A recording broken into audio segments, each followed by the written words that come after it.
ready? All right, I'd like to call to order the special meeting of the Algona Community Schools Board of Education for Tuesday, August 11th. Please rise for Pledge of Allegiance and we'll in silence. Pledge allegiance to the flag of the United States of America and to the republic for which it stands, one nation, under God, indivisible, with liberty and justice for all.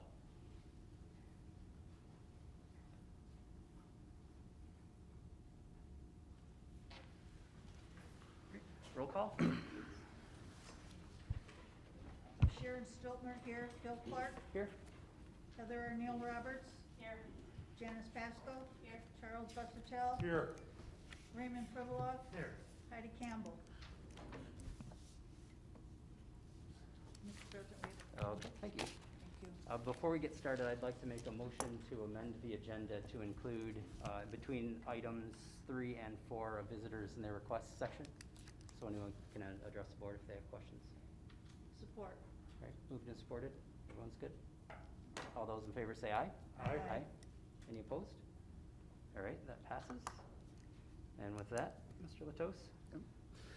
So when we met last time at the regular meeting in July, as you kind of were aware, we've been tasked with coming up with a plan for all 3 phases that we potentially could be in when the school year starts.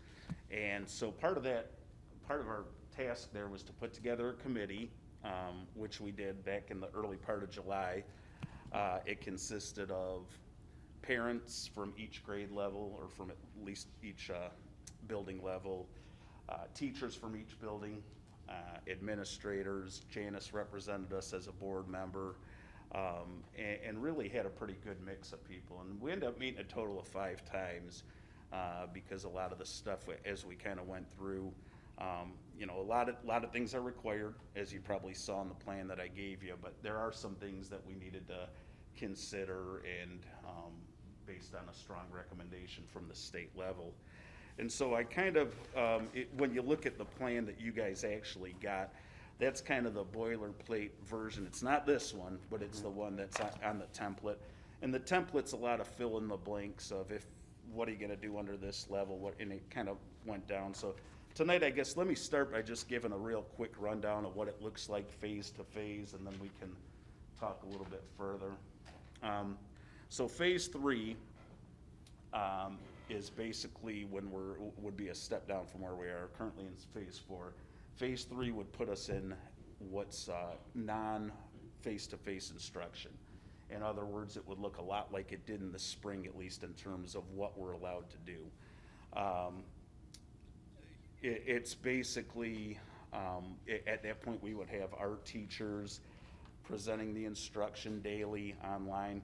Obviously, part of if we were to slip into phase 3, part of what we would want to do is really kind of bone up the instruction based on kind of some of the feedback that we got from the spring. And in the spring, we knew that, we were providing what we thought we could do it the best way we could do it, but at the same point, we knew that the rigor needed to go up. We knew that some of the effort needed to go up. And so if we were to enter back into phase 3, it would be, our teachers doing online instruction, but would be doing it based on a schedule, making sure that kids are on schedule. Grades would be coming, attendance would be expected and required. So it would look more like, for lack of better terms, like a school day, just with the teacher on a screen as opposed to in person. Phase 4, which is where we currently are, in phase 4, what we're basically looking at is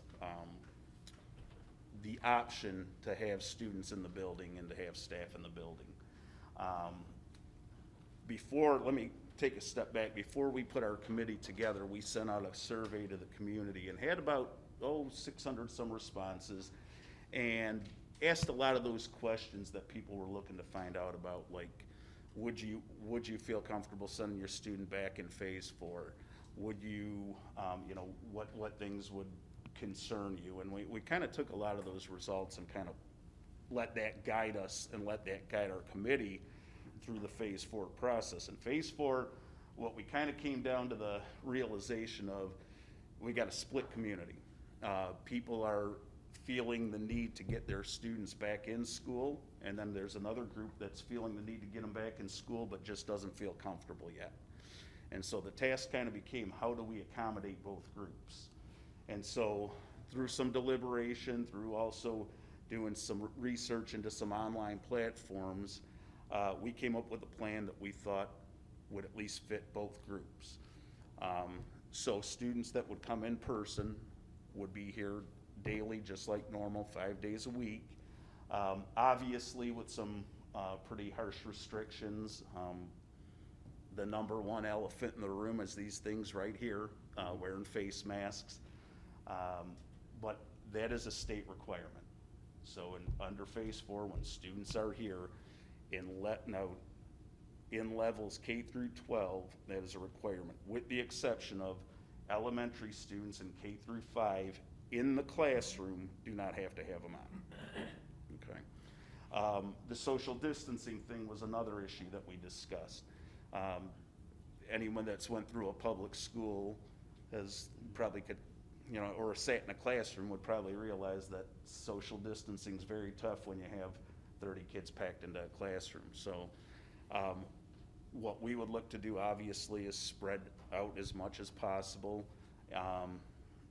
Ideally, we would have enough room to put 6 feet in between people. My guess is that if people choose the online option, which I'll get to in a minute, we probably will have enough room to kind of spread out and hopefully keep that 6 feet distance. I wouldn't guarantee it. I won't promise you that it's always going to be in place because I just couldn't do that. But we will have markings throughout the hallways. We've done some adjustments to things like our lunch periods, where we've added a lunch period. We have 3 different spots that we could put kids for lunch so we could spread out that way. That's a big concern. Busing is not as perfect under phase 4 in terms of if we have kids on a bus, you know what a school bus looks like, you know, it's kind of tight quarters. We will provide transportation still, again, with the masks on. I have met with transportation department. I've requested that we have no more than 2 to a seat. I know that's still somewhat tight, but a lot of these buses have 3 to a seat. And right now we've asked that we at least get 2. They've said that they can accommodate that. So under phase 4, again, students in school with some pretty stringent restrictions. The other option would be a full online option. And so what we've done is we've taken a look at Edgenuity, which is a company that we're familiar with a little bit. They have a product called E2020, which we used at the high school level for several years for either credit recovery or for electives at some points. They do have a product that goes all the way down to the kindergarten level now. So we met with the people from Edgenuity, we went through their product. It is as comprehensive as a K-5 product that I've seen. It's a daily teacher, Michigan certified teacher online running the class. We would also have a connection to the Algonac teachers by basically an Algonac teacher. Every kid would be assigned to an Algonac teacher. So if they needed extra support or just to keep that connection with the school, they'd also be assigned to an Algonac teacher. And then on top of that, we'll have a online instructor, online coordinator, which will do more of the technical stuff, the signing people up, the making sure that their documents are getting transferred the right way, whatever else comes in, keeping student logs on progress and things of that sort. So that would be basically what we would look like in phase 4. And then of course phase 5 would be real close to, with a few stipulations, but closer to what normal looks like. Masks become something that's an option at that point. Some of the social distancing stuff goes away. So it's definitely more business as usual at that point. You know, depending on who you listen to, I don't know that we ever end up there in the 2021 school year. You know, it's hard to say. I think we're a heck of a lot closer to phase 3 than we are phase 5, but you know, we could always wish. So that's really it. You know, before we go too much further, I really do want to thank that committee and the administrators here and the teachers that have been part of that. They've been awesome. You know, you're talking about people that generally don't work in the summer that have been here daily, and you know, with the importance of making sure our kids have a good education. I don't think any plan that you're gonna look at across the state's perfect, especially again, when you have people that are pretty split on if we should be in session or if we shouldn't. But with that said, I think that the plan that we have in place gives people a good option either way they feel. We certainly do the best with it. We're focused and making sure we give our kids a good education. And I feel that plan is in place, or that we're gonna put in place will do that. So with that said, it's kind of difficult because I've talked to most of you regarding the plan, and I appreciate the suggestions and the feedback that we've got. Janice, maybe, I don't know, maybe you could weigh in just a little bit about, the work of the committee and how that looked in that process, or, just that, whatever you think in terms of that. Well, I thought it was very productive because there were 4 or 5 teachers there from elementary and the middle school and high school. There were parents there, so every concern got brought up. Special education teacher representative was there, so any kind of scenario that came up, somebody had input on it. It was basically a culmination of a lot of the fears and questions I hear when I talk to people, basically came up during those meetings, and I think they were all addressed. I just think that clarification is just still further needed. Yep. As far as communicating Right. exactly what happened. And one more thing that I want to address, because I know this has really become, most of the questions that I've got at my office have been regarding confirmed or suspected cases and how we handle that as a school district. And so our very first phone call in that situation is going to be to the health department. I sent a document out last week that kind of gave for lack of a better term, a flow chart of what happens if we have kids with symptoms or a staff member with symptoms. And kind of at that point, again, symptoms or confirmed cases, suspected cases, our first call is to the health department. They have been very good to work with in terms of guiding what our next steps should be. The social tracing, we've provided them with contact information. In the case that we did have a case during summer practice for football, and they were within a day had things and it kind of spilled over. We had one with the band as well at that point, but within a day they had the names and numbers of the people that were involved that potentially could be infected. That call out went out promptly. We shut things down just based on the fact that it wasn't a mandatory at that particular time. Practices weren't mandatory. There were some camps, but at the same point, health departments have been very good to work with. We will continue to lean on them for their guidance.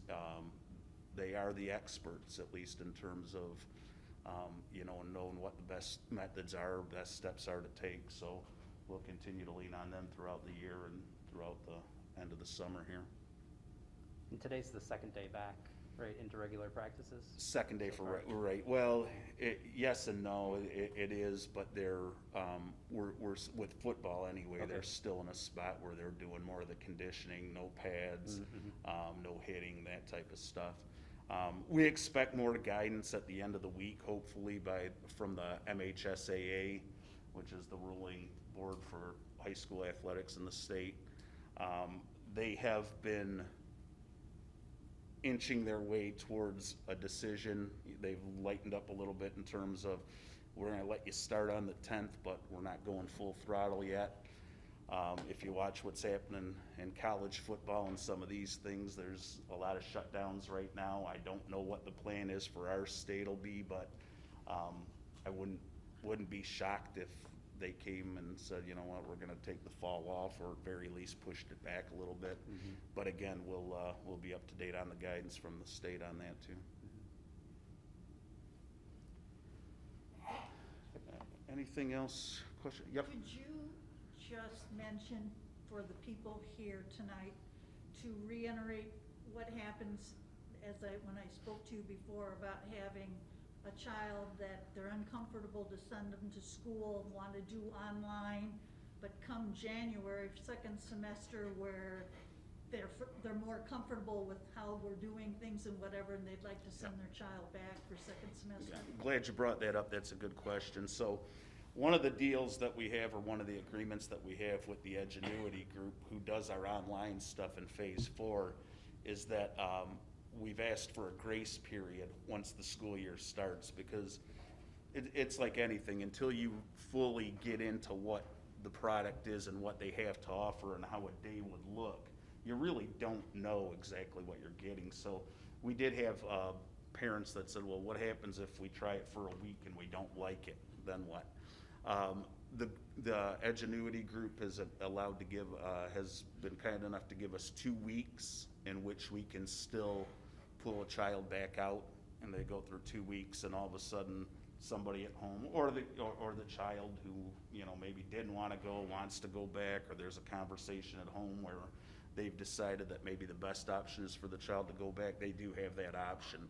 And so then going forward from that, Sharon, once they are, the next step from, or the next break at that point would be at the semester.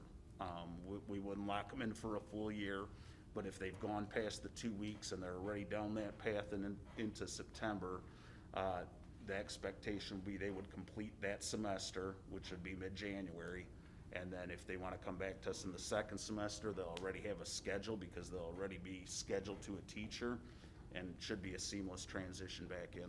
Perfect. Could you just to reiterate that it's not going to affect their level of learning jumping from Edgenuity over to the classroom if they decide to in January? They're not gonna have to go back then and have double work because they missed something that everybody else was doing. It's all gonna be. Yeah, the pacing and, you know, the curriculum that they're following, again, it's a Michigan certified teacher that will be their teacher for the online learning, so the pacing will be very close. Our teachers also, the teacher that they're assigned in Algonac also will have access to their students online, so we can make sure that we're having those conversations to make sure that they're on pace. I know that was a concern of mine, is that, you know, I'd hate to, you know, get them back at the semester and then they're way over here or way down here. And, you know, it's very easy to track what they're doing in their classes and what their pace is. So I think, you know, we have our bases covered that way. Is the Algonac teacher going to have communication then with the certified instructor? In terms of directly? two-way In terms of communication. third grade class, You know, they can be part, they can have that, you know, we've asked about, you know, even with a conference, for example, do they have that two-way communication? And they certainly have the option to do that. Edgenuity has said their people are very flexible, even in hours and some of those types of things. You know, the idea of having one of our teachers connected to it, I think it's important for a few things. It does leave that connection to the school, number one. Number two, you know, when you look at our students, and a lot of times they go to what's familiar with them, right? And so they, you know, to circle back around and have somebody here. And then the last part of it is when they come into school, if they come back at the semester, they drop into a class where the teacher already knows them. You know, and that would be a good thing too. So. And that helps with a lot of the feedback that I've seen, is that there's something about that connection to Algonac and trust in our curriculum and our, you know, so everything we do to keep that connection and continuity there. Right. Al, can you let the visitors know a little bit about how we're proceeding with special needs, so they're familiar with that? Yep. So again, Algonac teachers, every special ed teacher will still carry a full caseload. So every special needs or every special education student that is online will still have a caseload teacher here in Algonac. And that caseload teacher basically meets with them. In terms of extra services, we'll provide them with extra services, whatever it is that they need. Some of the stuff, you know, if you have a student that's a speech student, a student that has, you know, either occupational or physical therapy or physical that they need to come in, that stuff will have to probably be brought into the school. They'll have to come to the school for those things, but those services still will be offered to all those students. You know, just to make sure that, because that's obviously a population that we're very concerned about, want to make sure that they're not slipping behind. Actually, when we did our work in the spring, our special ed department particularly You know, watching them, just because I saw them every day at the high school level, through be it Zoom meetings or any types of IEPs that they had to do updates to their plans. They were very good with it, very diligent, and you know, I think that our kids will be fine. I think that we got a good department right there, good special ed department, and I think that they'll take care of them well. Okay, going back to the school bus. Yep. I see a big problem there. Are we gonna be putting extra people on those buses?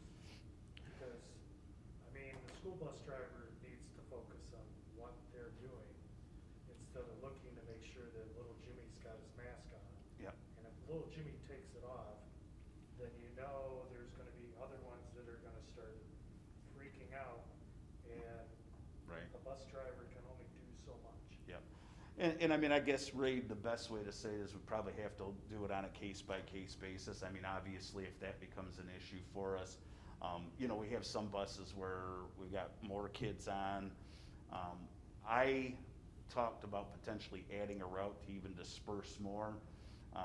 When we looked at the buses we have available and looked at the pickups, their thought was we could move kids around enough to where, again, we didn't have more than 2 to a seat. The other part of that too is, you know, the surveys that we sent out where we asked people to declare if they're going online or if they're going in person. There was also a question regarding if you are going in person, will you be, you know, using transportation provided by Algonac? Because some people just don't want to do that at this point. So my guess is the numbers on the buses will probably be lower than they ever have been. But again, something we'll monitor, and if it's something that we need to address, we certainly will.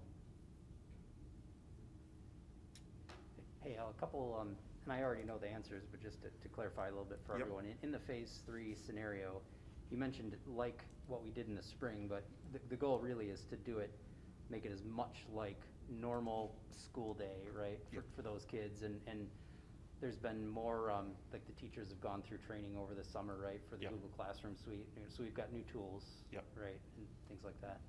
Yeah. They have, there's several of our teachers have gone through the Google Classroom training, which is, I believe, Brooke, help me out, 8 modules? Is it, okay, yeah, and it's basically a lot of, you know, how to navigate through that. And I think for us, the bigger part of it is, it's the expectation that we have at that point. You know, in the spring, we were happy that kids were still engaged on some level, but as we found out, as it got to May, that interest dwindled. And so there was a lot of pieces to that, though. We weren't given grades, and that was, again, at the request of the state, but kids found out very quickly that, you know, I could probably sneak by a little bit without doing a whole lot. Again, the expectation in phase 3 for the fall this year would be daily attendance, a schedule throughout the day, which is something we'd still have to develop based on the age of the student, and then certainly grades, you know, daily and weekly assignments with grades that come back on them. So basically, again, like school, but just with the teacher via on computer. Mhm. And then in phase 4, since social distancing is difficult, right? We're gonna do as good as we can, but you've got, you know, expanded janitorial staff and Yep. things like that, right? Yeah, actually, the plan right now is to, and we think we're in pretty good shape with, and a lot of it's gonna be, you know, hand sanitizers at the end of each hallway, bathrooms being cleaned throughout the day. But yeah, that does take a little bit extra services. We are in the process of hiring a couple extra janitors, at least one hopefully for each campus. And a lot of that is mostly for the daytime cleaning, making sure that somebody's going around and there's always soap in the soap dispenser and there's always hand sanitizer, you know, those types of things that with one janitor sometime during the day might not be real easy to do. We want to make sure that we provide that. So, you know, extra cleaning means that likely extra people, and we're willing to do that at this point to keep the kids safe. Well, if we have students changing classes, how are we sanitizing in between that? Yep. What is that procedure? Yeah, it'll be a quick wipe down of the classroom, highly touched areas, doorknobs and surfaces. You know, obviously, you're not gonna do a thorough cleaning in between classes, but certainly a wipe down with, every classroom will have either wipes or a solution that's, you know, we've been told kills COVID, right? Who would be responsible for doing that? You know, that's one that probably depending on the age of the students, or the comfort level, you know, teachers will be provided with gloves, teachers will be provided with that stuff. Hopefully that's something that they're willing to do. You know, that would be the idea behind it. Yeah, because how we're gonna work that, because we don't want the kids standing out in the hallway. So we need to find some way of having enough time in between Yeah. classes to wipe down all the desks, but yet we don't want the kids to congregate out in the hallway. Yeah. I mean, it's. Gotta be fast. It's a catch-22, and I just don't. A little bit, Ray, but at the same point, I don't know, I've been into some of these classes a minute before the bell, and there's not a lot of people in there yet, and I mean, a lot of times if you've gotta get from one end of the building to the other, and we are gonna do something a little bit different this year, buildings, we're gonna try the one-way traffic, just to keep people, which probably will take people out of their way a little bit, but the idea again is that hopefully we're not crossing paths, we're getting away from some of that Red light congestion. doesn't work at Kroger's. I know, I realize that. Yeah, no, I've been down there, and I'm always that guy that doesn't look at the floor and ends up down the wrong aisle anyway, I get it. But, you know, we'll do our best to keep that going too, so. I have one more question. Sure. What about in the upper grades for lockers? Yep. Because they're all in that long hallway. Yeah, well, it's the nice, you're talking up here at the high school, the nice part is Ryan went through and did a count, and Ryan, give me the numbers. We are scheduled to have 600 and I think 608 students, and I think we have 690 lockers, so. Okay. We're finally got the right, we can finally fit into them, and, yeah, that was one of the things that we had talked about in the committee meeting is, you know, do we have enough to where we could do it, and we barely do, but we do, so. We'll cover that with Ivy. I've noticed that's a concern, for a lot of the kids is that they can't bring their backpacks to their classes. They have to go to their locker basically every time between classes. So, I was told there's gonna be some leeway as far as if they're tardy or Yeah. not excessive, but And so we're just talking like the big backpacks, if they get the small nylon ones, those will be allowed. okay, We just good. don't, like I said, we just kinda, Okay. take up a lot of space and there so they can still use those but again, obviously, with going one way and all that, teachers are gonna be very lenient those first few weeks until we get a hold of, do we need more time in the hallway? You know, is this just regular first couple weeks stuff, or do we need to adjust some stuff? Good. It'll be fun. You know, in kind of all of this, and one of the things that I think every administrator's been asked, at least on some level, and something that, yeah, I've certainly been asked is, you know, when I come back to school, is it gonna be like a prison? You know, and you know, there's that balance of following the guidelines, keeping everybody safe, but still making school an enjoyable experience for kids, and I think we can do that. You know, obviously, we're gonna be asking for kids for some cooperation, and some are gonna, and we know that some aren't, but that's typical in the high school. Sometimes kids behave and sometimes they don't. And so we're gonna do our very best to make sure that we're providing, again, an experience where kids, it's not perfect. I mean, there's not a perfect answer. You know, unless we go back to, you know, fall of 2020 when we just walked into schools and it was, you know, business as usual, but we're not there. And so we need to do the best, again, keep kids safe, give them the best education we can, make an enjoyable experience, and we'll certainly do our best to do that. And I think a credit to the committee and you and the leadership team. I think we've approached a lot of that stuff pretty level-headed, you know, Yeah. going into it and just make good decisions, right? Keep doing that the whole way Thanks, I through. appreciate it. Like I said, I was really appreciative of the committee that we had was, they got me thinking about a lot of things I know, and especially because, 29 years in education, but almost all of them at the secondary level. So my brain, when we start to talk about these things, automatically goes to, well, at the high school we would do this, but then listening to the parents and the teachers from the elementary level where, yeah, but you can't do that with a 6-year-old. Okay, I mean, there was a lot of things that kind of, it put your different way of thinking. And so I was very appreciative of it. It's certainly something I wouldn't have wanted to try to do by myself, so it was a good group, but thank you.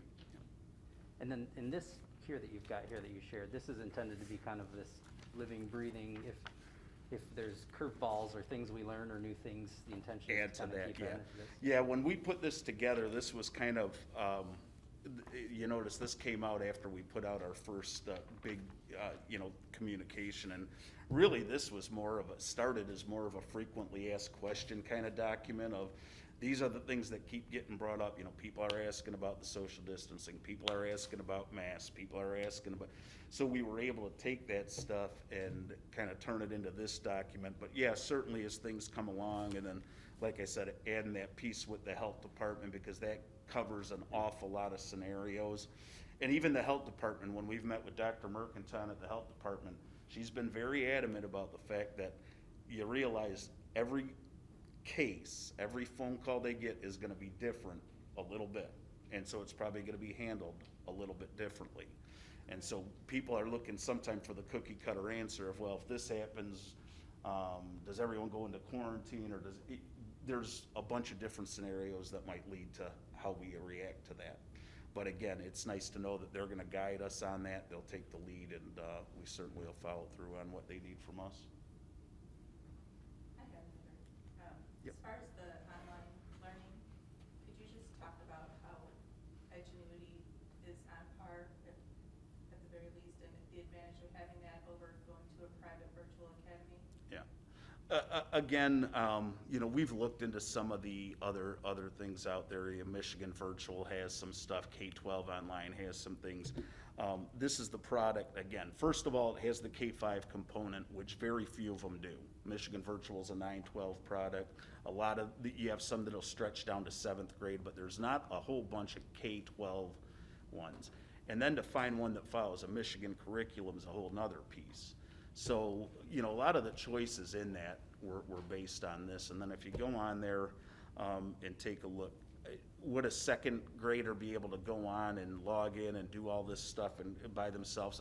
Probably not, but with some guidance, could they get through these things, and could they, with the right direction, be able to do the assignments?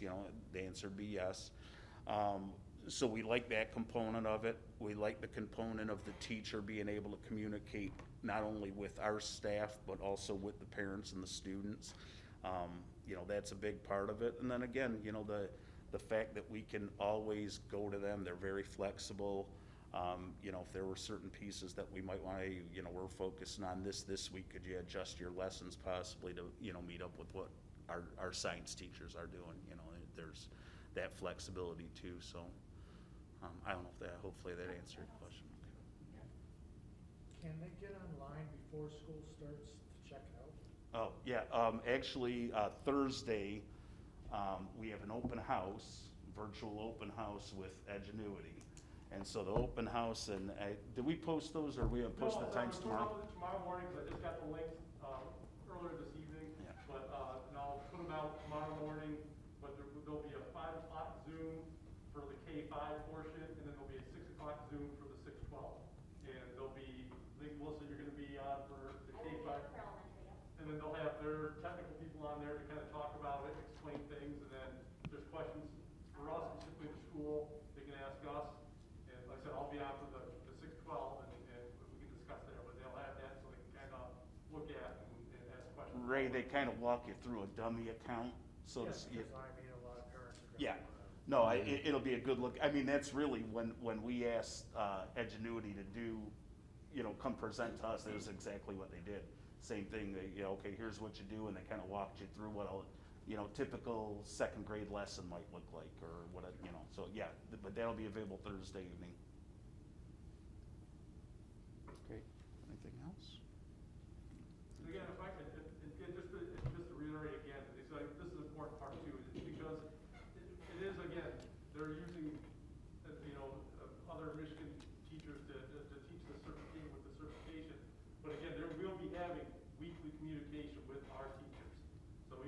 elementary level, but you're still gonna be scheduled into a full schedule here, and I'll be directing our teachers to make a weekly communication with those kids even at home, even though they're not the direct, they're not providing the direct instruction, they'll still have that communication. So that if, at the point where they decide to come back face to face, they will still have that relationship. They'll have, that communication with those teachers and have some sort of comfort level when coming back. Thanks. Good. All right, and then I think next we've got a Title IX. Yep, policy. Title IX policy, we went through it, you remember it was one of our earlier sections that we covered with Wayne when he was doing the Neola presentation. So over the course of this year, they have a 2,000-page document that I won't ask you to read through, but that covers all the new stipulations and new guidance on Title IX. So basically, I just wanted to let you know that it will be coming to you likely in August. It requires some of our people here to get trained. We need to have a male and a female that are the Title IX report people, and then also there's some other positions along the way. But there is online webinars that will cover the training, so we'll make sure that they go through that, so that way we could adopt any of the new policies or any of the new wording within that policy. I just wanted to make you aware that that's coming down the pike, that's all. And we probably will need to adopt that, because we haven't adopted the Neola stuff as Correct. a whole yet, right? Yep. Correct. And that was it on that. Okay, great. And then next we have visitors and requests for our agenda item. We have one, Kevin Mulber, regarding latchkey. Well, it would be online. My wife and I both work full-time. Yep. So if we go online, how does that work if you have to check in online to do the courses? You're saying throughout the day with the latchkey, Kevin? Yeah, throughout the Yeah. day. Will latchkey be open first of all? Yes. And then if they have to check in at 9 or be on Zoom call or something, how will they be able to Right. do that when they're at latchkey? Right. And we've talked about that a little bit with, knowing that we're especially next door servicing a school. I met with Susan Stringer yesterday to talk a little bit about you're talking, Kevin, if we were to fall back into phase 3. Yeah, if Yeah. it's online only. Right, yep. And we had talked about, she said, would you expect us to teach? And I said, the idea would be kids will be there, school age kids are gonna be in that program at that point. So making them part of that process, yeah, they will have access to, if we need to go to a Zoom format or whatever the case is, or if they have to be there to check in, we will do our best to accommodate that.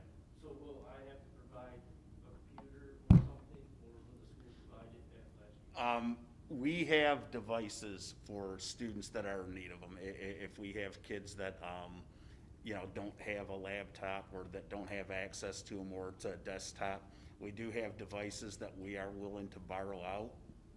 Just the typical user policy, follow the fact that they are borrowed, but we do have devices available, But- Kevin. And they take it home with them and back and Right. forth, right? Not Yep. just at latchkey? No, they would be basically signing them out. They Mhm. would be theirs kind of thing. That's a good question. Did Point Travel get smart boards? They got 2. Okay. Yep, we got them in the older classrooms, the new ones, yep. Anything else? Any other questions? I do have a question.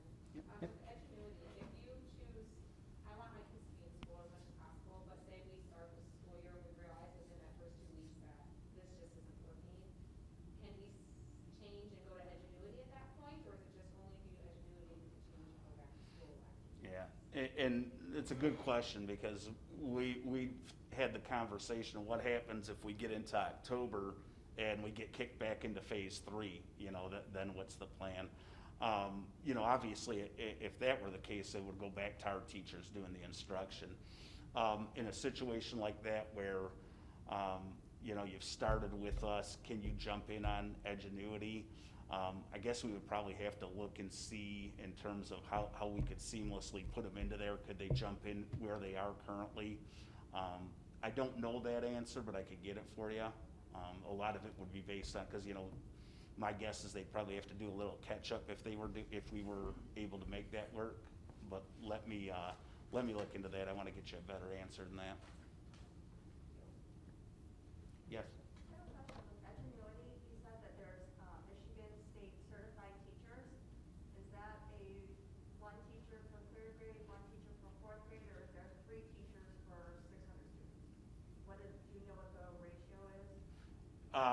In terms of student to teacher ratio, I don't know, but it would be for one teacher doing second grade or whatever the case. Like in the high school, it'll be one math teacher, one science teacher, one history teacher, one foreign language teacher, and they're gonna provide all of that with you. No, at the high school level, it would be by class. So there'd be a teacher for each class that are Correct. offered on Edgenuity. Correct. Yes, sir. What is the schedule like for Edgenuity? What's a typical day? So you wake up, do you go to school at a specific time, or is it you check in for your classes beforehand? Yeah. Or do you do like, do they send you workbooks, do you work on workbooks, or is it all completely on the computer, you have to type everything up? I'm just looking to. Yeah. Yeah, and I, Off the whole, it's really hard to decide because there's no information that's specific to. yeah, and again, hopefully that, that meeting on Thursday, that Zoom meeting will answer a lot of those more specifically than I probably can. But, you know, in terms of, like at the high school level, I know that there'll be Ryan's schedule that they'll follow. Well, so what we're gonna recommend is that students follow the usual schedules in the year, but there is flexibility, is that the kids can work on the stuff later in the day if they want to, like if you get the teachers that they have on staff, pretty much work an 8 to 5 schedule. So when they're communicating with those teachers, that's kind of what that will look like. They do talk about that if there's extenuating circumstances, they will sometimes meet with, or do a thing with parents later on in the day. But we would recommend that they follow the traditional school schedule to work on their class. And are they gonna be checked in online for the whole day, like they're staring at it and then they're like, okay, it's time for lunch break, and you walk away and then you come back to your computer, or? No, I don't. I wasn't really, Yeah, I don't believe it's like that. It's per section, you know what I mean? So say if you're you checking. have to do your time for that section. Yeah, and then we can provide workbooks as well, or you could do it directly online. It could go both ways. So I think it's just individualized for what courses that you're doing. I just didn't know if they were gonna have to be like typing on a screen all the time, because they've never taken a typing class, never been offered by the school, so it's really hard to. And another one of, Class day yeah. all day long, No. they didn't even have. No, and another nice thing is that they are very age appropriate. In other words, realizing that a kindergartner's probably not gonna sit there for 3 hours doing, you know, a lesson. So would you scan in your paperwork and have to submit it? Some things you submit, some things you scan, some you take pictures of, different ways that teachers maybe some multiple ways to submit. Sir, question?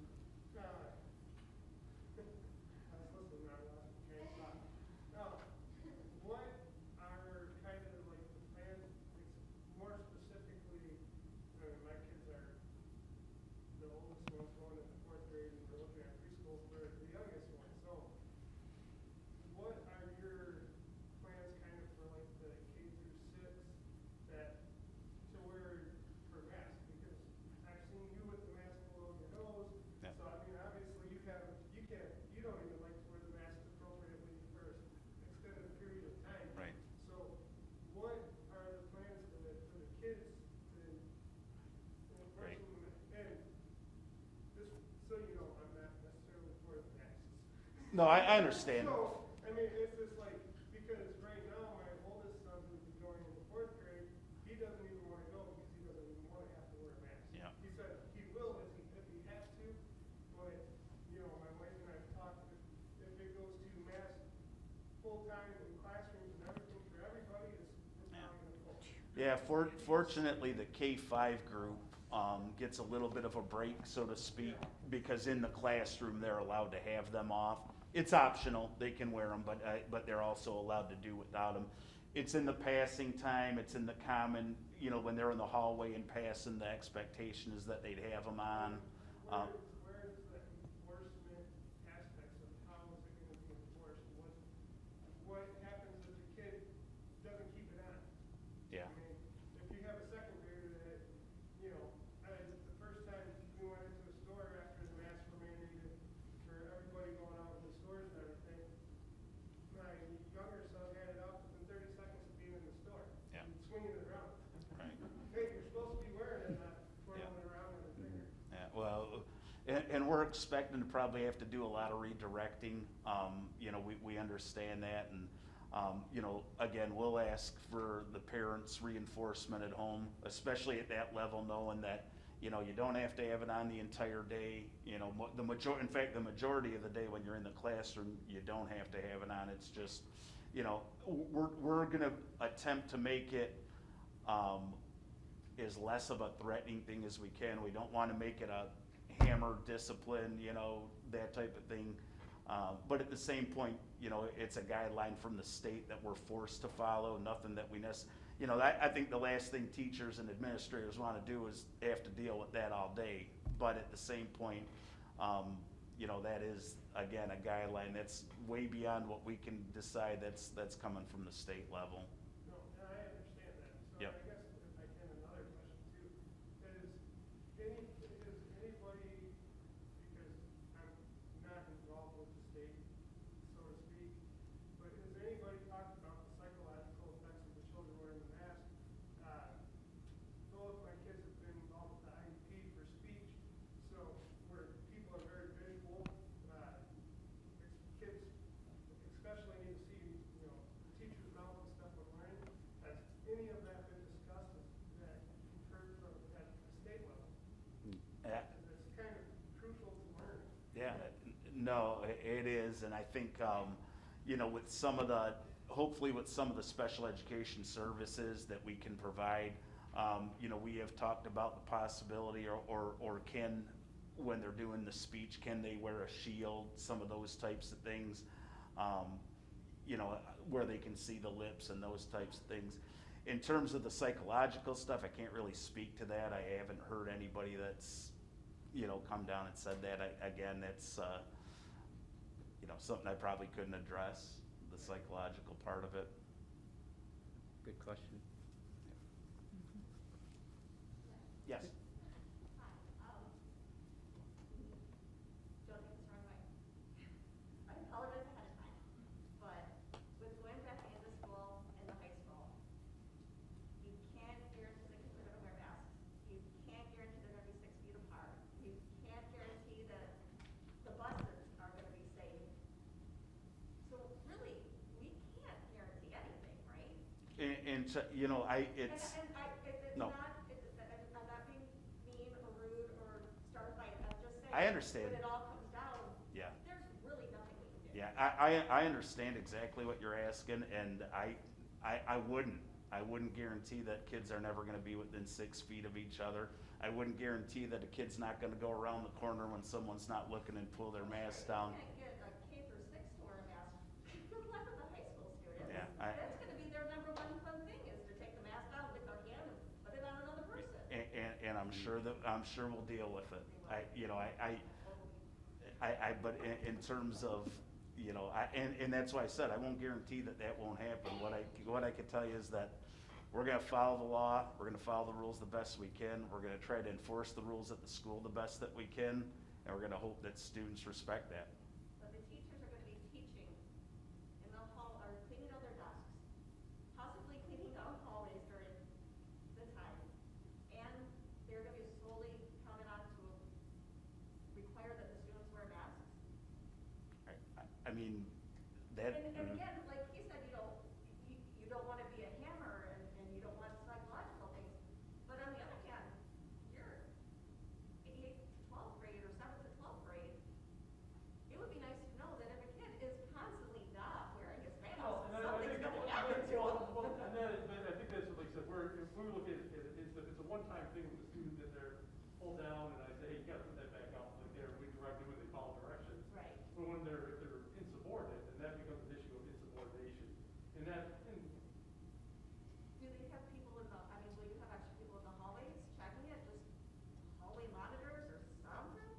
mean, we're out, I mean, administration's out in the hallway, teachers are out there. And again, you know, the other part of it is, and it's not, you know, there are gonna be some students that I'm sure will test and will push on it. And there will be a point in time where we do have another option for you. Right. Oh, don't get me wrong. Yeah, no, I understand. No, it's a fair question. I really want them to live through it, Yep. so, you No, know. it's a fair question, and something that we spent a lot of time talking about too, which is, And we're gonna need help from the parents. yep. Parents Yeah. are gonna have to back us You up. bet. Can you have parents go into the school and they'll just be regular, like, back in the day, hall monitors? Yeah. Just to make sure people wear them. Gail, Got is it. there gonna be like a chance for them to go like get air from somewhere? Because I can tell you, I do this 16 hours a day. Yeah. Okay, so as soon as I have a patient leave and I'm by myself for a minute, like I take it off. Yeah. I also get a lunch break where I go out and leave. Right. Where obviously that's not an option here, and, Right. I mean, are those sixth graders, those seventh graders only, I mean, cause they have to wear them in the hall, they have to wear them in the classroom, where do they get them from? Yeah. Well, and I think that comes back to Ryan talking about the flexibility of the staff. I mean, you know, if I see somebody that's, you know, inappropriate space and they're walking and they do one of these and then you know, I'm not chasing that kid. I'm not gonna do that. You know, I mean, to me, that's not being defiant, that's not, skirting the rule, that's just common sense. Okay. Getting a breath. Yep. Yes, sir. So, and this is probably gonna happen a lot, I would imagine, on a daily basis. What do you do with children that forget their masks at home? Yeah. Are you gonna have ones readily available for them? We got 3,000 right now that we had, and we'll, you know, if we need to get more, we will, but we got 3,000 of the disposable ones, because we anticipate that a little bit. Yeah. Yes, sir. Yeah, my question was with the attendance policies, like, how are they gonna be enforced? Like, when I went to school, even a certain amount of days, kids would go on contract. But there was also a time where if I had a fever, I was puking, was the only way I could stay home, otherwise I was told to go to school. Right. Now, how is that gonna be enforced? Cause I wanna be a safe parent where if my kid, you know, has a fever and stuff, or has a sniffles, not send them in, but I don't wanna have to have a doctor's note every time my kid seems like they're a little sick, and I don't wanna risk it. No, that's a great point, because we've been asked that a lot, and again, I get back to the flexibility. We know that our absentee rate will be off the charts this year, and we expect it, and we fully understand that. The fortunate thing for us is that we now, at least based on some of the Google Classroom and stuff, we still can send that work to kids, we can provide it for them at home. But in terms of attendance policies. Yeah, we're not, like I said, like the high school, like we've already said the conversation, we're not doing the contract with this year, it's just that they'll just have to keep them. If they're sick, we want you to keep them home. We really That makes sense. Yeah. And the state's talking about adjusting Yeah, their yeah, we need to be flexible, and I can promise you that, especially in cases like that, you know, we'd appreciate it more than we would be trying to, you know, get back at you for sure. Yes? I talked with Mr. Roberts a little bit about the gym classes, but, does the state have guidelines for the extracurricular activities, like choir, band? Are they gonna be able to play their instruments in bands and that? How is this gonna work? I just got guidance today. We just got, we did get, listen, Mr. I mean, I O'Connell. know they can be outside in the beginning, but it's gonna get cold. Right. No, we did get a guidance thing that Ms. Turner will be getting, we just got it today. Yep. So, they'll discuss about how that keep the mask on while they're not playing. Trombones 8 feet instead of 6 feet, because it's true, it's in there, it's one of the guidance, so, yeah. Yes? I heard controversial back and forth a little bit about continuity, is it going to be available for the full school year? They did say it was in the guide that you sent out, but then I heard from one of the board members that it was only until January at this point, until further discussions, because it's Yeah. gonna. No. Yeah, for this year, we will make it available for the entire 2021 school year. And then extracurricular type activities, is that just non-existent with the virtual, or like, my daughter was in band? No. Like, what would she do? No, we're really trying to work with parents on that. We've had some that have asked if their student stays home and there's sports, can they participate in sports? They are still an Algonac student, So the answer to that is yes. And then we had one the other day that asked that same thing about band. They're, you know, would they be able to come to school for that class? And the answer is yes. For some of those extra classes like they do. Anything else? Mhm. I have a question. I mean, kind of a question, kind of a comment. I work out in Home County. So those schools out there, I mean, there's all kinds of stuff going on. Anchor Bay right now is having a huge dilemma. It's Mhm. crazy. My friend, my coworker, said that they had been given a bunch of stuff. She woke up this morning at 9:30 from an email that said, "That's it, we're doing virtual." I know it's a huge decision, but would you, I know as a board you have to make a decision. Is that something that you could see happening? I mean, that's just, it kind of screws with people, Right. you know? And it's a fair question because it has been more prevalent. It's, to be honest with you, it's easier for bigger districts to do because of the different options that they can offer. Right. The parents woke up after being told that they were going to have options. Yep.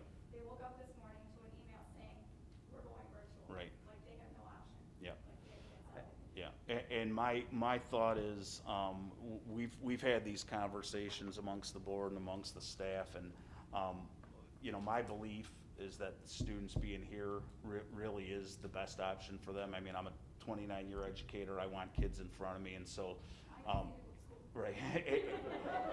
I think it's important, and we also, you know, I mean, there's, for all kind of reasons, you know, we talk about, you know, mental health and some of these things.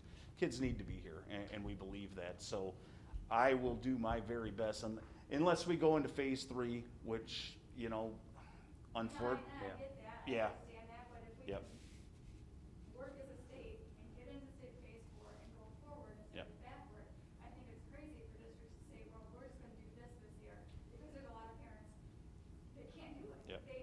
My friend is a nurse and his wife is a nurse, like they can't do it. Right. They can't do virtual. Yep. because, you know, they're out. And our community was pretty, in that survey we put out there, pretty much in agreement with you. That's why I think you guys did the survey, because I know as far as my friends in the district, they're like 50-50, which is fine, you do whatever you want for your family. My kids need to go to school. And most of the logistics behind this plan that we're voting on tonight, this is what the committee put together. We file it with the state. So I sign it, goes to the state tomorrow, right? And we post it online. So it would, that's effectively our plan. And it would probably take the state That's what I forcing thought, us to but do I something wanted to different, yeah. Make sure. Yes, yep. I don't wanna wake up to an email. You're saying that you have to file that with the state. Now, has that already been approved and you just have to file it, or do they still have to approve it? No, it gets approved at the board level. They just want the plan, they just want to know, They just wanna know what you- basically, they want to know that you went through the trouble of putting a plan together, I think is really what it comes down to, yeah. Yep. Is there any thought, as to like the after-school clubs, the student council, SAD, you know, all that stuff, is that still gonna be around? Yeah. Or I know like, it's not sports is covered by something else, but Right. has there been a discussion on, are they gonna allow that this year, is it on hold? You know, there's some of them where it wouldn't make sense not to do them. I mean, when you're, you know, when you're meeting and when you're, you know, you can practice social distancing, if they're gonna be in the classroom and it's something along those lines. I think some clubs are probably, make sense. You know, we do follow the sports on some of the things because when you start talking about gatherings and, you know, how many people you could have in a room or how many people you could have in a stadium, some of those things come into play. But I wouldn't give a definite on any of it, but I certainly wouldn't shut it down. I think those are the things that kids go to school for, you know, to be part of those kind of clubs. And if we could do it and we could do it safe, I would think that we would probably proceed with most of them. That's okay. They're gonna be encouraged, because I don't want them using anybody else's water bottle, so yeah. Yes? If the children are comfortable wearing masks, are shields okay? If they're unable to wear masks? Yeah. Yep. The only thing that we require some kind of documentation from a doctor, but yes, they would be able to. And then you mentioned with busing with like special education, like we can bring them into the school for that, will busing be provided for that or no? Say it again, I'm sorry. Like kids that go in for just like 1 or 2, like a speech class, Yep. will busing be provided for that, or is that just our parents? If they're only going for like an hour or whatever. Right. And the answer to that would be if we were able to arrange it, we could probably get them here or maybe get them home, you know, kind of a one, but probably something that we could work around, I would think. Has there been any feedback for kids going to tech? Has Reese offered any guidance there yet? You know, they have a plan that's kind of in place based on what most of the locals are doing. They've always done that. Their plan right now is kind of business as usual, best they can with spacing. They also offer an online piece, which they did say that there's gonna be times kids are gonna have to come in and show what they can do with their hands, because that's a big part of the tech program, but they also will be offering an online component, so. Okay, cool. Yep. I talked to the lady from tech today, and she said that you could do tech and do virtual for the rest of your classes too, so. Okay. That was something that she said. Yep, good option. Yep. What will our next step be if we like already decided we're gonna do a virtual? Like, are we waiting for an email from whatever company? No, so if you checked, that you took the survey and said you're doing virtual, no, from that point, the district will contact you, and we'll go from there and get you set up, and, or, you know, make sure again, online coordinator's gonna try to do that part for us, but we'll make sure that we have that. It's back in our court once we know what you want. Well, someone will be contacting you. Okay, perfect, thank you. You bet. And thank you, everyone, for coming and sharing your thoughts and the questions. This is hard stuff that we're all trying to do the right thing, so we appreciate We do. engagement. Thank you. I have one question. It's Mhm. not like football education, but you know, like kids trying to get back to like as much normal as possible. Will there be like homecoming dances and prom and, you know, my kids going to their senior year, those are like. I sure hope so. My last prom, you know. Yeah. It's like, are we gonna, will be. I sure hope so, you know. Part of it will be what we're allowed to do, obviously, you know, based on the guidance from the state. I mean, I sure hope so, because I hated like hell last year when we couldn't, you know, for our seniors. Mentally, it killed the kids not Yep. being able to participate Mhm. in those things. I mean, we tried to think of everything under the sun to make our senior class last year at least feel some kind of, you know, and I really felt for them, and I certainly hope we're in a better place this year, so hopefully we get down that road. I'm hoping. Yep. When she's brought up prom and homecoming, so like with Algonquin and Melissa, I gave Leader Me schools and doing the Leader Me presentations and like the sooner of the month. Is that not gonna happen? Because of. We can't do assemblies currently in phase 4, so we're talking as a staff how to do that within classrooms. And how to, it just won't be on that grand, because we can't Because gather. you don't wanna take it away from Right. kids. Because But we don't wanna lose our culture either, Right. like positive culture. Right. So we are talking about how do we do it differently. Announce it or let Leader Right. do something in class or.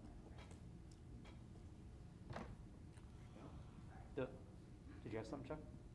The last thing, if I can ask, we were trying to keep up with who was talking, and I was helping Sharon out with names and spellings, but kind of gave up towards the end. We'll leave a sheet on the table there. If you guys, on your way out, if you raised a comment, just sign your name so we've got spelling, because it's an open meeting, we need to track that. So, thank you. Thank you. All right. And I think we're ready for action items at this point?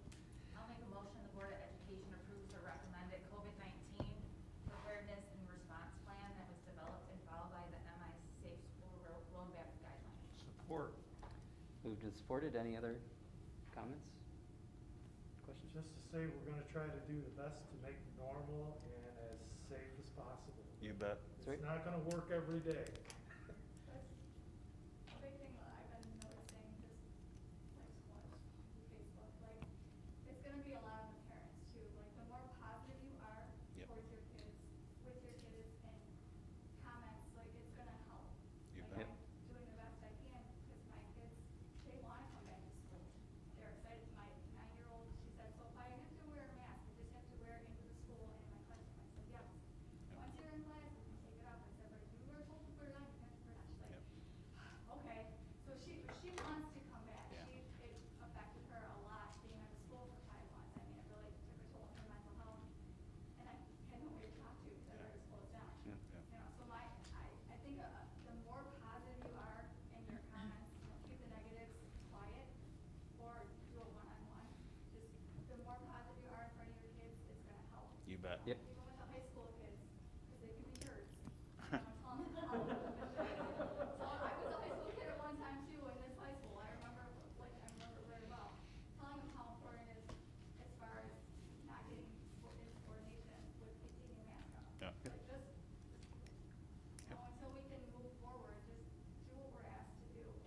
Sure. It's gonna help in every way. You bet.